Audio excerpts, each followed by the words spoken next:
أعوذ بالله من الشيطان الرجيم بسم الله الرحمن الرحيم قال رب اغفر لي وهب لي ملكا لا ينبغي لأحد من بعدي إنك أنت الوهاب فسخرنا له الريح تجري بأمره رخاء حيث أصاب والشياطين كل بناء وغواص وآخرين مقرنين في الأصفاد هذا عطاؤنا فامنن أو أمسك بغير حساب وإن له عندنا لزلفى وحسن مآب. سورة الصاد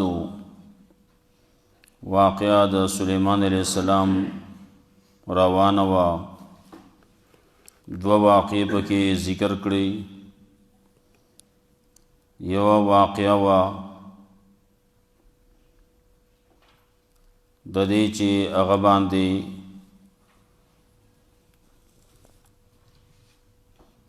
مازیګری پټیم کې آسونا کرا کرا پیش کړی شو. نو د دې آسونو سره زه مینه محبت د خپل رب د ذکر د وجې نه لرم چې په دې باندې زما د رب ذکر اوچتیږي، په دې باندې جهاد کولی کیږي.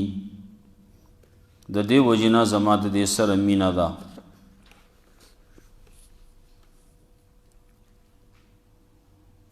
آسونا ګرځېدل را ګرځېدل منډې وهلې، لاړو ګرد غبار کې پټ شو. وی چې وسی ماته واپس راولی. واپس یې چې راوستو نو بیا سلیمان علیہ السلام د هغې په سټونو باندې او د هغې په پانډو باندې لاسونه وهل. دا یو خبره وه، یو واقعه وه چې په دې کې بعضې لږ تفسیر و. دویمه خبره، دویمه واقعه دا سلیمان علیہ السلام د امتحان چې والقینا علی کرسیه جسدا ثم اناب، د هغه په کرسۍ باندې په تخت باندې منګه یو بدن وغورځاو، بیا د رجوع کړه الله ته. دې کې نورې ډېرې خبرې وي، چا پکې خبرې د ګوتۍ کړوې، نو موږ وې دغه ګوتۍ خبرې دا ټولې اسرائیلیات دي. دا خلکو د ځانه قصې کړلي، دروغ قصې جوړې کړلي سلیمان علیہ السلام پسې. داغه سحر د پیری قصه کوي، هغې باره کې هم مفسرینو لیکلي چې دا غلطه ده. خلک چې کومې قصې کوي چې د مهینې و مهیګر سره نوکر شوی و، نو هغه قسم غلطه ده.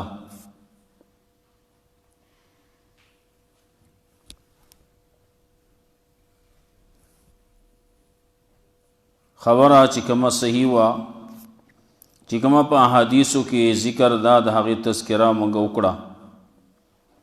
سلیمان علیہ السلام وی چې زما خو د جهاد سره مینه ده، محبت دی د الله د دین د اوچتوالي دپاره. نو یو پیرې دا ووی چې زه به د خپلو بیبیانو سره میلاویږم ټولو سره، او الله به مالا د هغې نه زامن راکوي او ټول به مجاهدینی. په دې وخت کې انشاءالله ویل تهیر شو. نو الله رب العزت وله تنبیه ورکړه چې بچی نور پیدا نه شو د هیچا نه. هغه ټولو بیبیانې کومې چې وې په هغه وخت کې پاکې وې، څه بیماری څه مسله پې نه وه، نو هغې سره میلاو شو. الله رب العزت هیڅ چاله پکې بچی ورنکو د هغې میلاوېدو نه، صرف د یوې بیبي پکې یو بچی وشو، هغه هم مړو، بعضې وایي ناتمام و. سلیمان علیه السلام ته یاد شو چې او ما په هغه وخت کې انشاءالله نو ویلي، د دې وجې نه دا سزا ماله الله راکړه.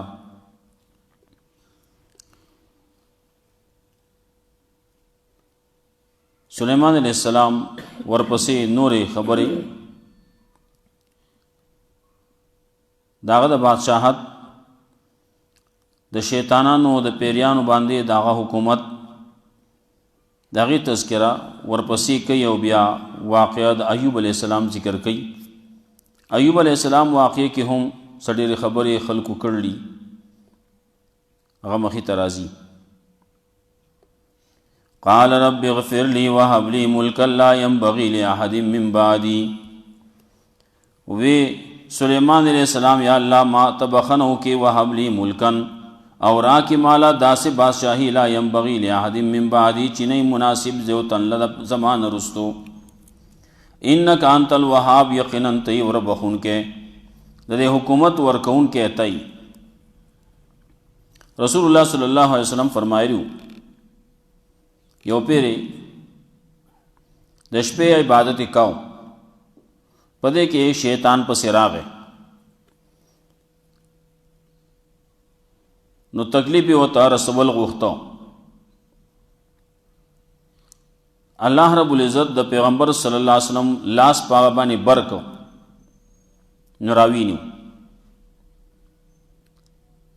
وی چې د دستنې پورې د جماعت د دستنې پورې تړم چې خلک یې بیا وروستو سحر چې راشي خلک وبه ویني، او د مدینې دا واړه به ورسره لبې کوي. بیا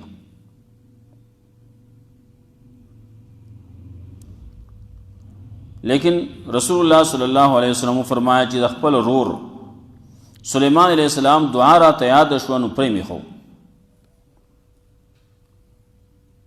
چې هغه داسې ویلو رب اغفر لي وهب لي ملکا، یا الله ما ته بخنه وکړې او راکړې ماله داسې بادشاهي چې نه مناسب زمان رستو د یو تن دپاره. نو دلته کې دا پیریانو باندې حکومت خو د هغه و، نو چې دلته کې ما پرېښود تړلی وی او دلته کې د خلکو ورسره لبې کولی لیدی، نو بیا خو هغې کې یو خبره راتله، دې وجې نه هغه مې پرېښو. فسخرنا له الريح، نو مسخر کړه مسخر کړو منګه داغه د پاره هوا تجری بامره چې چلے د بد الله په حکم، یا تجری بامره چلے د په حکم، روخا نرم وحیس اصحاب کم طرف ته چې د بتل غوښته. دلته کې وی سخرنا له الريح تجری بامره روخا نرم وا، بل ځای کې وی عاصفتن تیز وا تند وا. نو دای دغسی یو صفت دې روخان بل صفت دې عاصفتن، چې ګوره وتا نو سلی چې ښکاری ناغه نرم ښکاری، او د یو ځنا بل ځای ته چې رسول کوي ناغه لک سات کی کوي، نو هغه یو لحاظ سره تند وا بل لحاظ سره نرم وا. روخان نرم و حیث اصحاب کم طرف تشیدت للغختل، والشیاطین او شیطانان دا منگا داغا تابع کریو. سخرنا له الریح نو سخرنا له شیاطین، مسخر کریو منگا داغا دا پار شیطانان، کل بنا یو وغواس هر یو داغینو جوڑا ان کے عمارتون لرا وغواس غپی و ان کی دغا شیطانانو پیریانو دی بداغ دا پارا عمارت بے جوڑاو. وغواس غپی بے والے پا دریاب کی، غپی بے والے نو دلان دے پا دریاب کی ملغلری پراتی، دغا ملغلری بیراوستا. عمارت جوڑو مخی خبرت تذکر شی ہو چھ سلیمان علیہ السلام بیت المقدس جوڑ کڑو، او دای د دې پیریانو په ذریعہ باندې جوړ کړو. کله چې سلیمان علیه السلام وفات کېدو جماعت لا مکمل شوی نو. په دې کې ملک الموت راغی. وی څنګه راغلی؟ وی بس الله وی چې روح ته راوړه. هغه ته بس داسې بې وخته وخت کې رالی. دلته کې موږ د جماعت کار شروع کړلی و، هلته کې ته چې ضد پکې نه یم خو دوی به بیا کار نه کوي. ملک الموت ورته وی الله به انتظام کوي، د دې انتظام به الله کوي، الله به سر ته رسوي. اوس هغسې سلیمان علیه السلام خپل ځنې ته اړه وکړه او په عبادت باندې ودرېد. په دې کې سات یې لاړ، روح ته لاړ.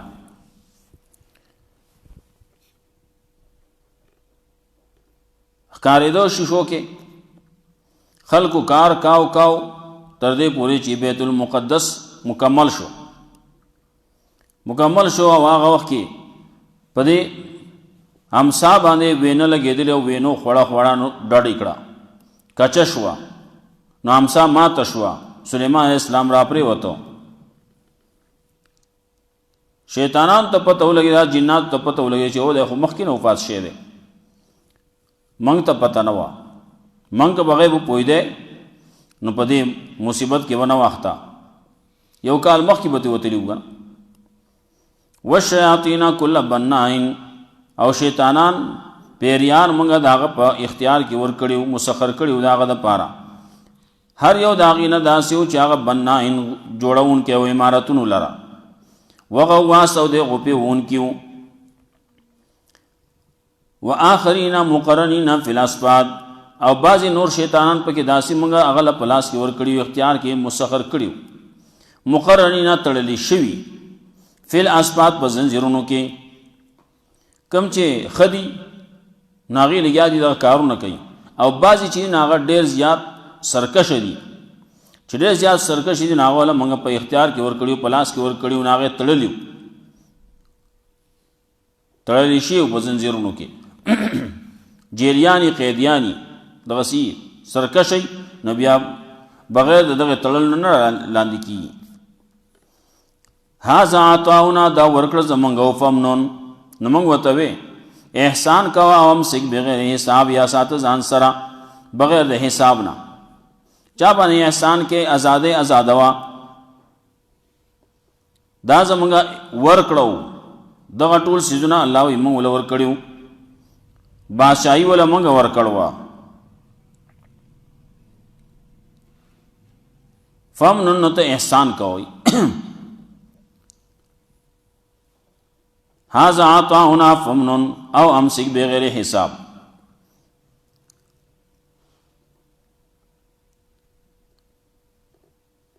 یا ای ساته ځان سره بغیر د حساب نه، بے حساب ځان سره ساته.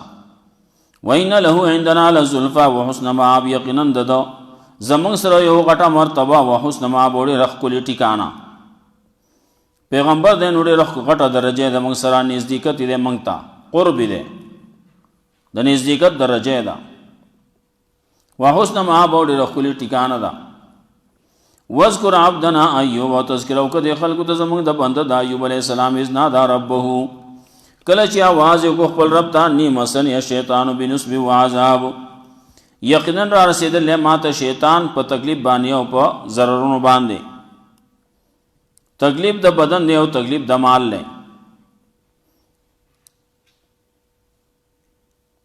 شیطان څنګه رسېدلی و؟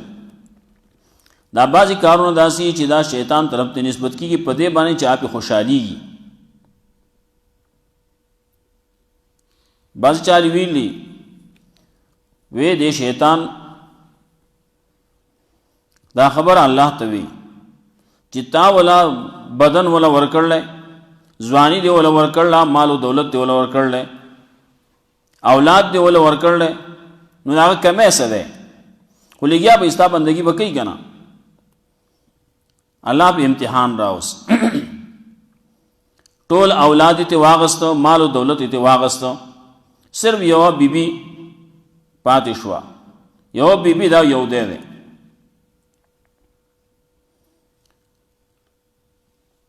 صحت ته واغس بیماری پیراوسنه اتلس کال نه جوړه وي. هغه د بعض خلک چې کومې خبرې کوي نو هغه غلطي دي. بعض خلک وایي هر څه ختم شو، کور هم ختم شو، نو هلته خلکو واغس نو ډیران ته وغورځو. غلط وایي، دروغ وایي. بعض وایي په بدن کې داسې بیماری پې راغله چې خلکو به بیا کرکه کوله. دا خبره کوي هم غلطه کوي. بعضې وایي په بدن کې چینجي شي نو دا خبره چې څوک کوي نو دا هم غلطه کوي. دا ټولې خبرې د خلکو دي غلطې دي. که څوک د ډیران د غورځولو خبرې کوي، که څوک د بین خبرې کوي، د کرکې خبرې کوي، او که څوک د چینجو خبرې کوي، دا ټولې خبرې داسې چې دا ټولې غلطې دروغ دي. پیغمبر الله دغسې نه داسې حد ته نه رسوي. ٹھیک دا امتحان دی پې، بیماری ده پې، تکلیف دی وته، لیکن داسې تکلیف نه دی چې خلک دې کرکه کوي، خلکو له دې بین ورځي. او داسې نه دی چې چینجي پکې کېږي. په دغه حال کې هم هغه لګیا دی د الله بندګي کوي، د الله عبادت کوي. بیا هم د الله د بندګۍ نه لږ ساعت دپاره بې پروا شوی هم نه دی. ورپسې خبره چې راځي هغه دی ناجوړو. پخوانی دور داسې و چې هلته د ښځو ګرځېدو وغیره دا به کېده.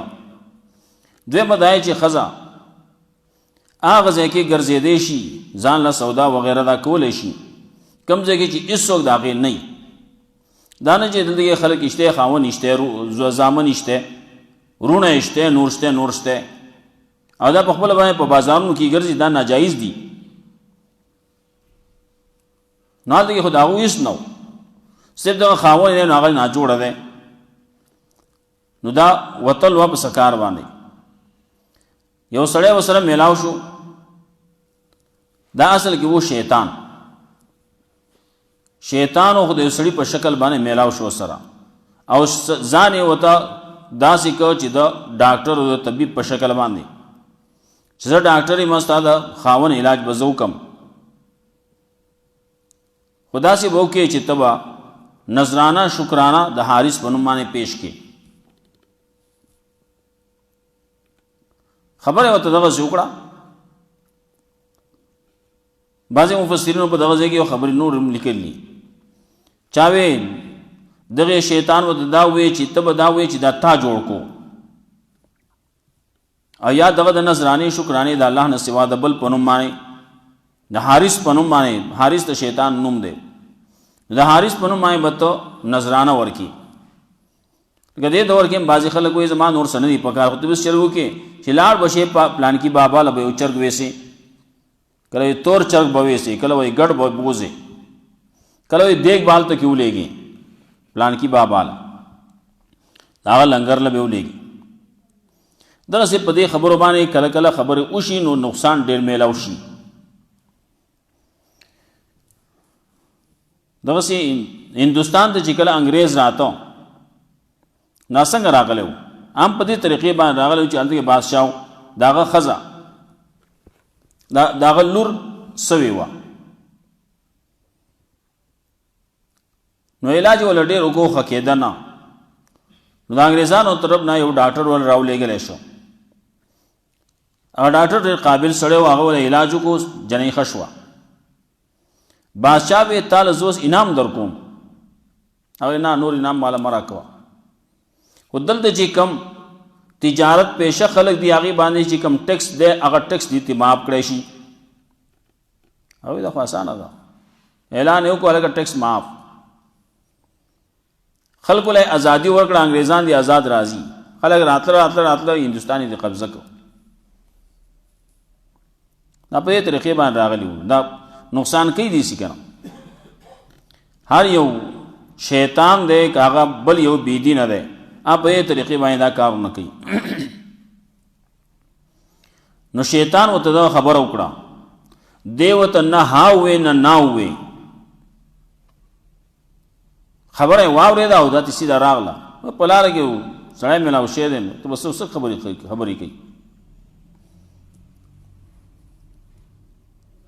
ایوب علیہ السلام ته دغه قصه ذکر کړه چې دغسې یو ډاکټر و، یو طبیب و، هغه دغسې خبره ما ته وکړه چې زه به وله علاج وکړم او تاسو به بیا داسې وکړئ چې دی کله ښه شي نو نذرانه شکرانه به د حارث په نوم باندې ورکوي. هغه وی ښه چې چلو کوه نو ته هم داسې خبرې کوې، زما په کور کې هم داسې خبرې کېږي. که زه جوړ شوم که نه نو او یا سل درې به دې وهمه، زما په کور کې تا تر اوسه پورې توحید زده نه کوم، څومره زمانه ستا ما سره وشوه او ته تر اوسه پورې به دغې شرک دا خبرې ته اوس هم کې. خبره کله چې یو سړی ناجوړی هغه ته یو سړی خبره وکړي نو هغه په لږه خبره باندې خفه کېږي، په لږه خبره باندې غوسه کېږي. نو ایوب علیہ السلام 38 کاله ناجوړه دی او داسې خبره چې هغه د الله خلاف کېږي چې ته به د الله سوا د بل چا نذرانه ورکړي، نو په دې باندې پیغمبر به غوسه کېږي نه. نو غوسه شه او وی چې زه جوړ شوم نو زه به دې سل درې وهم. ورپسې وروستو خبر راځي. ایوب علیہ السلام جوړ شو نال دغه واقع بیا وروستو راځي. واذکر عبدنا ایوب، تذکره وکړه زموږ د بنده د ایوب علیہ السلام اذ نادا ربه، کله چې آواز یې وکړ خپل رب ته، انی مسنی الشیطان بنصب وعذاب، یقینا را رسېدلی ما ته شیطان په تکلیف باندې په سزا باندې.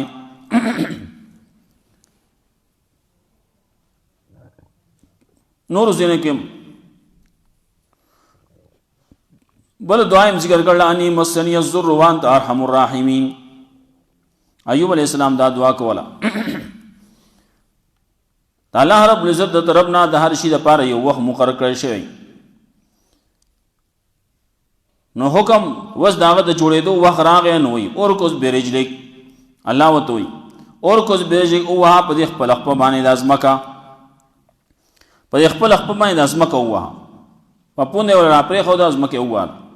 هذا مغتسل، وی دا زید دا د غسل ځای دی یا دا اوبه دي د غسل، باردون یخی دی و شراب او دسکو اوبه دي. مطلب دی چې دا اوبه دي دې باندې هلته کې اوبه راوزېږېدې، چې اوبه راوزېږېدې نو دا یخې اوبه دي نو دې نه اوس که هم په دې باندې غسل هم وکړه. نو چې کله غسل پې وکړو نو لپاسه چې څومره بیماري ده هغه هم ختمه، کم چې دننه کومه بیماري ده اوبې چې اوس کې نه هغه هم ختم. سړی بالکل جګ جوړ شو. هذا مغتسل بارد و شراب. الله رب العزت قادر دی دوایانو ته او دې شیزونو ته هم ضرورت نشتی. الله چې کله په جوړولو راشي نو بیا هېڅ په هغې کې نه وخت لګي نه پکې دوایانو دې شیزونو ته ضرورت وي. ایوب علیہ السلام بالکل جوړ شو.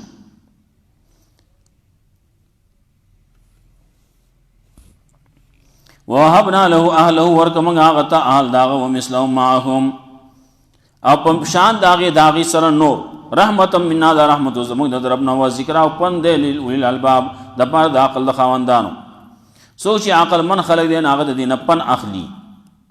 الله وایي ورمې که هغه له اهل داغه څومره چې بچي د هغه مړه شوي نو بعضې دا وایي چې هغه بیا را ژوندي کړه. الله قادر دی ژوندي کولی شي. بعضې وایي نه څومره چې مړه شوي هغه مړه شوي، خو څومره چې مړه شوي نو هغه مقدار یې وله هم ورکړه، ومثلهم معهم، او د هغې په مقدار باندې وله نور هم ورکړه. الله قادر دی، څه خبره خو پکې نشتی. څومره اولاد چې مخکې وو د هغې په ډبل شو نو یا یې هغه را ژوندي کړي او یا د هغې په مقدار باندې او د هغې په مقدار په ډبل باندې وله نور اولاد ورکړه. دا رحمت و زموږ د طرف نه. و ذکر دا پن و نصیحت دپاره د عقل د خاوندانو. و خذ بیدک ضغثا، او ته ووایې منګه ولنت کې جوړ شو. چې کله جوړ شو نو هغه ویلي چې جوړ شمه نو زه به تا به سل درې وهم. نو دلته کې اوس مسله ده اوس هغه جوړ شو نو اوس به هغه خپل قسم چې کوم کړلی هغه به پوره کوي. که پوره کوي نه وی هلته کې د کفارې خبره نه وه. د هغې په دین کې د هغې په دور کې کفاره ورکول نه و چې دا قسم مات کا کفاره ورکا، دا پکې نه و.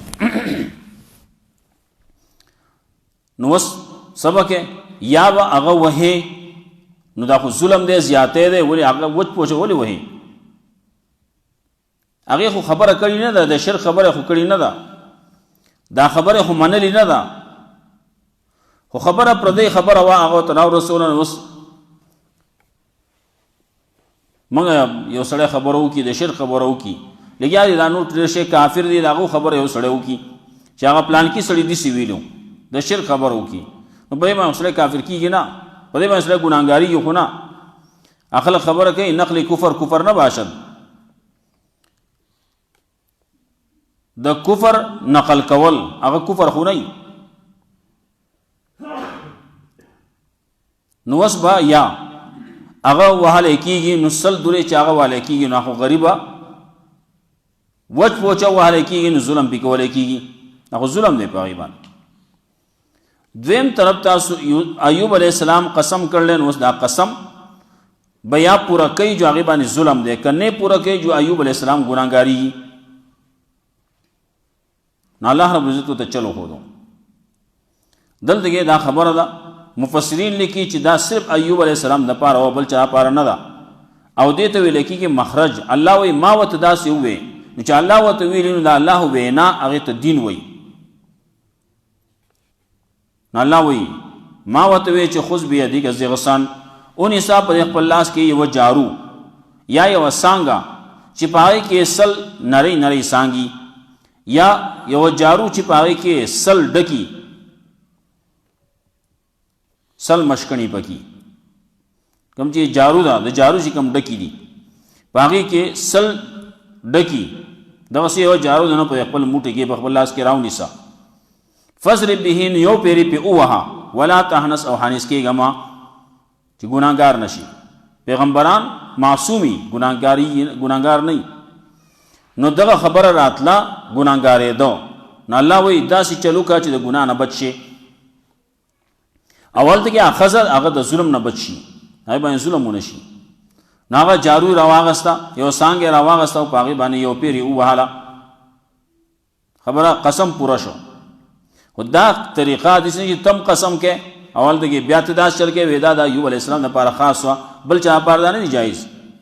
که بل چا داسې وکړو نو هغه به او یا سل درې به یا وهي او یا به قسم به ماتوي نو کفاره به ورکوي. بیا د قسم چې کومه کفاره زموږ په دین کې شته که کفاره به ورکوي. رسول الله صلی الله علیه وسلم کله قسمونه کړلي نو به یې کفاره ورکړله. رسول الله صلی الله علیه وسلم یو پیر وی زه به ګبین نه خورم، رستو راځي سورة تحریم کې یا ایها النبی لم تحرم ما احل الله لك تبتغي مرضات ازواجک، اے پیغمبر ته ځان باندې ګبین ولې بندې؟ نو بیا وی قد فرضنا تحلت ایمانکم، موږ ستاسو دپاره د قسم نه وتل، قسم وتو چل ښودل دی تاسو ته، مقرر کړل ستاسو دپاره.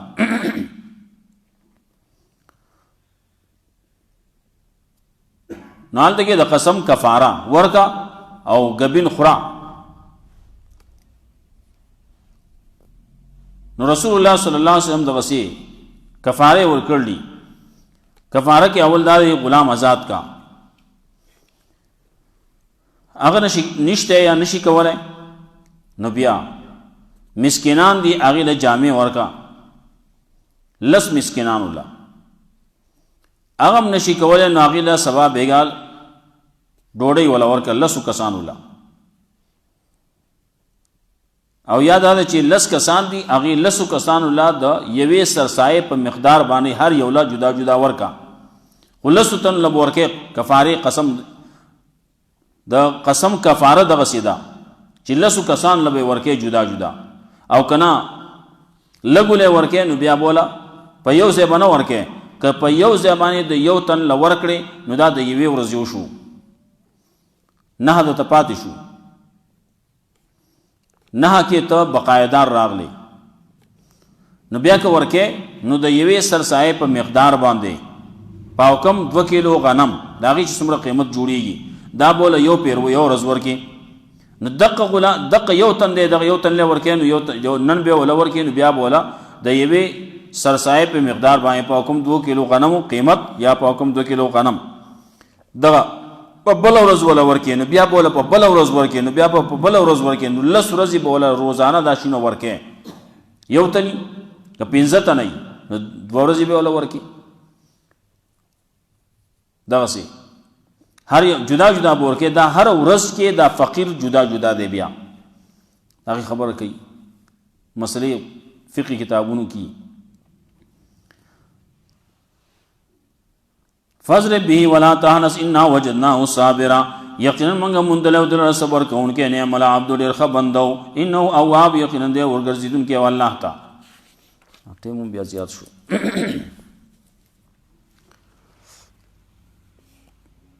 ووهبنا لداود مخکې مونږ نه ویلې ووهبنا لداود وبخ مونږه ورکه مونږه داود علیه السلام نه سلیمان علیه السلام نعم العبد انه اواب ډېر ښه بنده و یقینا دی رجوع کوونکی والله ته اذ ورز علیه بالعشي الصافنات الجیاد کله چې پیش کړی شو په ده باندې مازدیګري په وخت کې کره کره آسونه فقال نو دوی انی احببت حب الخیر یقینا زه مینه ساتمه د دې خپل مال سره د دې آسونو سره عن ذکر ربي د خپل رب د ذکر د وجې نه هذا حتی توارت بالحجاب تر دې پورې چې هغه لاړ پټ شو په پرده کې ردها علی وی واپس کوي ما ته فتفق مسحا بالسوق والعناق نو شروع شو دی چې مسه کولې پانډی داغي او سټونه داغي ولقد فتنا سليمان والقينا على كرسيه او یقینا واز یومګه سليمان عليه السلام لره ورځو موږ داغه په تخ باندې دا په کرسي باندې جسدن یو بدن ثم انا بیا رجوع کړ الله ته قال رب اغفر لي